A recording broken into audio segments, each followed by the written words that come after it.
Welcome back. You are watching Real Talk with Dan. Our next guest today is Michael Poggenburg with Unified Cinematic Videography, and he is the owner of this service and produces videos for corporate branding, nonprofits, fundraisers, live events, education, and much, much more. Welcome to the show, Michael. Thanks for having me.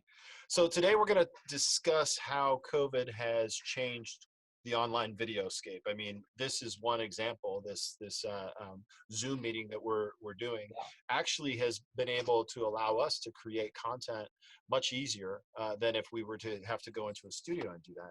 So tell our watchers and listeners a little bit more about how the market has changed. First, but before we talk about that, just kind of give me that synopsis of your services. Yeah, so I produce videos for a wide range of clientele. Most of what I do is in the corporate and branding sphere. So informational videos, creating website videos for people that want to introduce their business to the world, as well as, well, not so much anymore, but covering live events. So conferences and webinars. I do a little bit of live streaming as well, and occasionally weddings and other special events. Okay. So it may be some time before those live events come back, right? Yeah. And I think that, very early on, we were seeing an uptick in, live events that were still happening, but people wanting to live stream those. And then that's kind of gone away. And now we're seeing a lot of, this sort of thing where, it's people at home largely, and teleconferencing with one another. But I do think that, as we reopen gradually, there's still going to be a lot of people that aren't going to be attending live events. And so we'll probably see the live stream market go back into high demand. So is that something you could help with? Absolutely. Yeah, I have conducted live streams from simple to complex. So simple would be, just a single camera, single audio source, and then uploading to a server such as YouTube Live or Facebook Live or any number of other options, to the more complex where you have a multi-camera setup, you've got multiple camera operators, you're maybe doing a live audio mix, you've got someone who's switching between cameras on the fly, everything as complex as a live television broadcast. And it seems like that might become more common as a lot of folks, whether it be for Amazon or Microsoft or even just a former business where people all had to show up and be in one spot, where you're trying to teach, educate, or create a little bit of an environment of being together, right? Because that's kind of like something that doesn't. It's kind of getting lost. It's been really interesting for me to see how Zoom has come along and become the major player in all of this. I, to be honest, had barely heard of Zoom maybe 4 months ago, and now it's at the top of everybody's plate as far as something that they have to include. It is pretty interesting, right? Like, because I've done Google Meet, I've done Citrix, I've done Microsoft Teams, I've done all of those things, but that was the exception.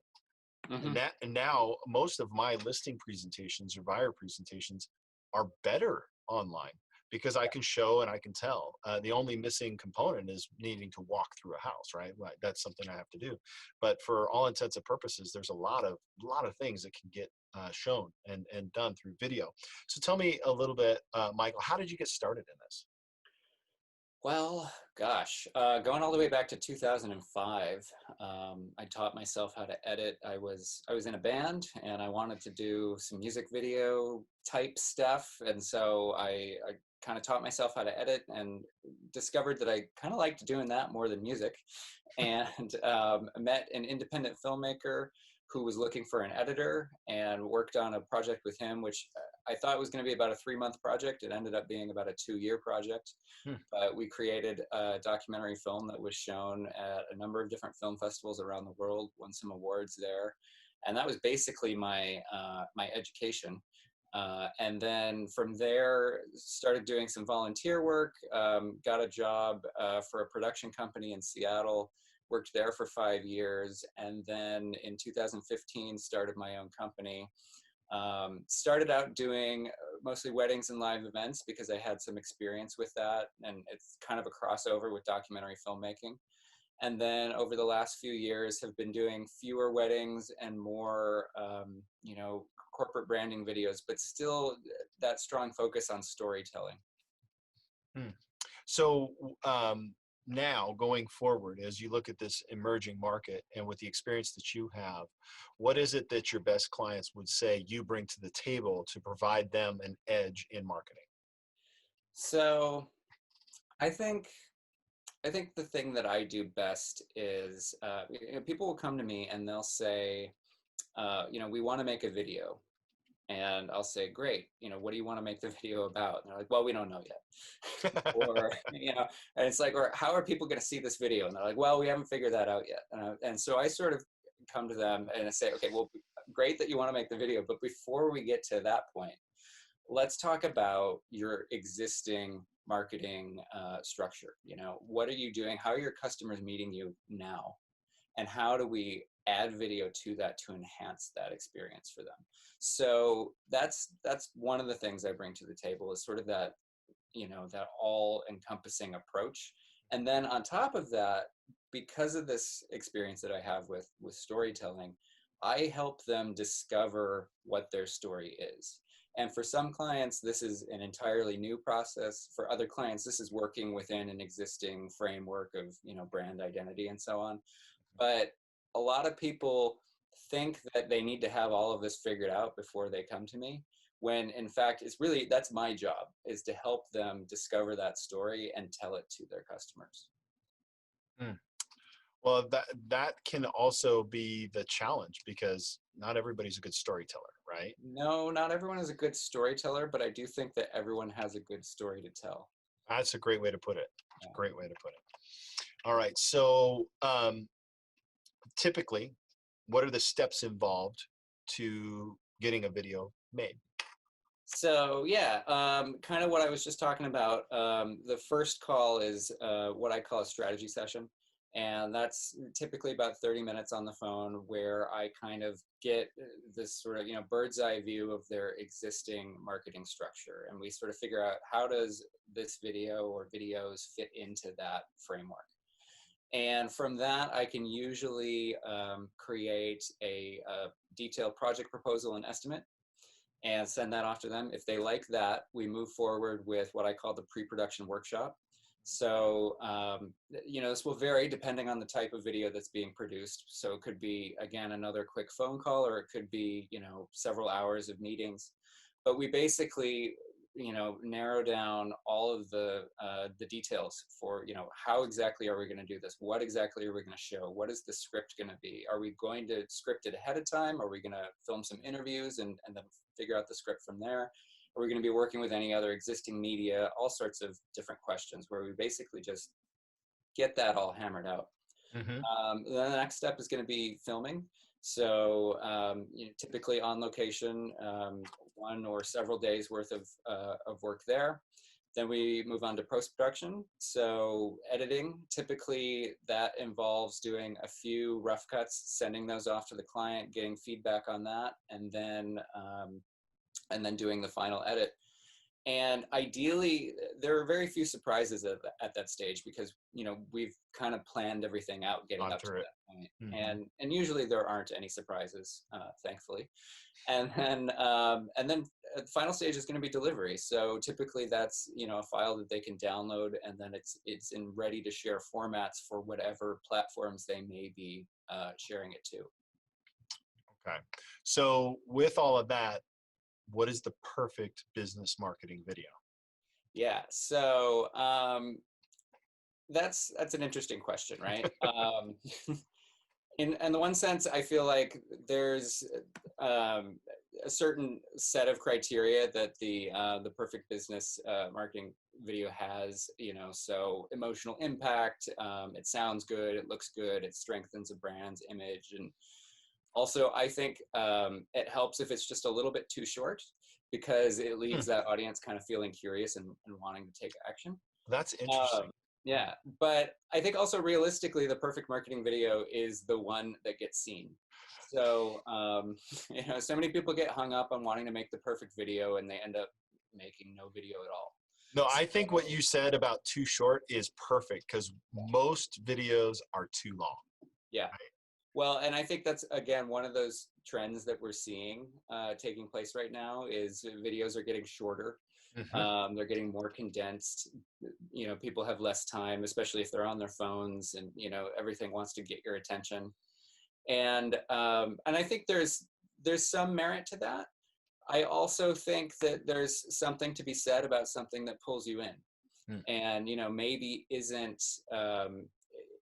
Obviously you want to tailor your videos towards the medium that you're using. So for Facebook, I don't often recommend people make a 3 or 4 minute video for Facebook, right? Hmm. Right. But for your website, someone who's visiting your website may have 3 or 4 minutes to spend there. And chances are, if they're on that site, they're looking for more information. A 3 or 4 minute video might be perfect for that. It's almost like you want to set it up from a social media standpoint with a short 15 to 20-second tease of what that longer video would be about. Mm-hmm. So it's like, I can think of it in my world, when it's like, we had, this home was on the market 6 days, had 7 offers. See what we did to get this home seller that. And then they go Mm-hmm. to that, and the Yeah. story is more of Yeah. exactly what we did for that. And So, that's a really common thing where if I'm making, someone wants a marketing video for their website, but that's one video and that's good for that application. But a lot of times they'll also say, can you make some 30-second, 45-second edits of that as from that. well? And then that goes on social media. And so I think that there's a multi-pronged approach that you can take, right? Yeah. And I think that it's definitely good to have that in mind, especially when one video is great, but 5 videos is better because that's ongoing material that you can push out there. Yeah, and Lauren, who is our marketing manager, is listening to this. So it's hope this is planting seeds in your head, Lauren. So with that, the future of online video marketing, Mm-hmm. what does that look like? Yeah, so kind of what I was saying, we're seeing videos getting shorter, more attention grabbing, that sort of thing. That's really a continuation of the trends that we're already seeing. One of the things I read about recently was that we're going to be seeing more interactive and personalized videos being driven by artificial Oh, intelligence. So, I'm not sure how comfortable people are going to be with that, but I do think that that's probably an inevitability as computers get faster and things get better, as it were. mhm. I think that, not to get too philosophical on you, but I do think that the sort of technological advancement you can look at as being about more precision, more control, and more speed. So with online marketing, precision comes from higher quality metrics and better data about your customers, Yep. which leads to greater control. So targeting ads to your clients better and knowing what they respond to. And then higher speeds, so the time it takes to produce a video going down, internet speeds going up, so you can deliver more content. So I think that you can kind of see that with if you think about how many videos you saw online, every day in your regular browsing 10 years ago, it wasn't nearly as many as you see now. Now, yeah. So imagine in 10 years from now, with internet speeds as they are, I think video is going to get more and more prevalent. Mhm. I don't think we'll see photographs disappear, but I think we'll see way more video content. Well, the segmentation, right, from a marketer's standpoint is key. And honestly, because you don't want to be serving up an ad that isn't really relevant to your consumer. It's a waste of your marketing Yep. dollars. So, we when we put an ad out there for a house, we're thinking of the segment that's designed to be in front of, because not only because we want to sell a house, but we also want to help attract the right type of clientele and utilize the marketing dollars in a smarter way. And video, I guess if a picture's worth 1,000 words, then 1,000 pictures worth 1,000,000, right? Something like that with Yeah. video. Yeah. So, okay. This has been a great conversation. We could probably talk for a very long time. How do our listeners, how do our viewers get a hold of you? How do they learn about your process? Yeah, unifiedcinematic.com. That is the place to go. All right. Do you guys have a YouTube channel too? I do. It's Unified Cinematic Videography. I'm not sure off the top of my head what the link is. Most of my video content is on Vimeo, though. Vimeo. So, Okay. you know, Unified Cinematic on Vimeo. But if you go to unifiedcinematic.com, all the links are there, and there's tons of videos up there that you can see. Awesome. Well, Michael, thank you very much for joining us today. I appreciate it. Absolutely. Thank you so much. All right. Do you have any promotions that you're offering our viewers that you I can do, tell us yeah. about? I Okay. am offering, so I have a website introductory package, which is basically, you know, details are listed online, or I could probably even pull them up right here and tell you what it is. So it would be a 2 to 3 minute company profile video for your website with interviews and B-roll.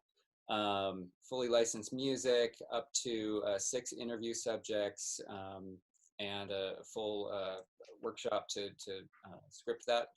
Normally goes for $4,000. I'm offering $500 off to your listeners. Wow, that's awesome. Great, Michael. Well, thank you so much for coming on. We appreciate it. That concludes our show for the week. I want to thank Michael and Pam for joining us today. We appreciate it.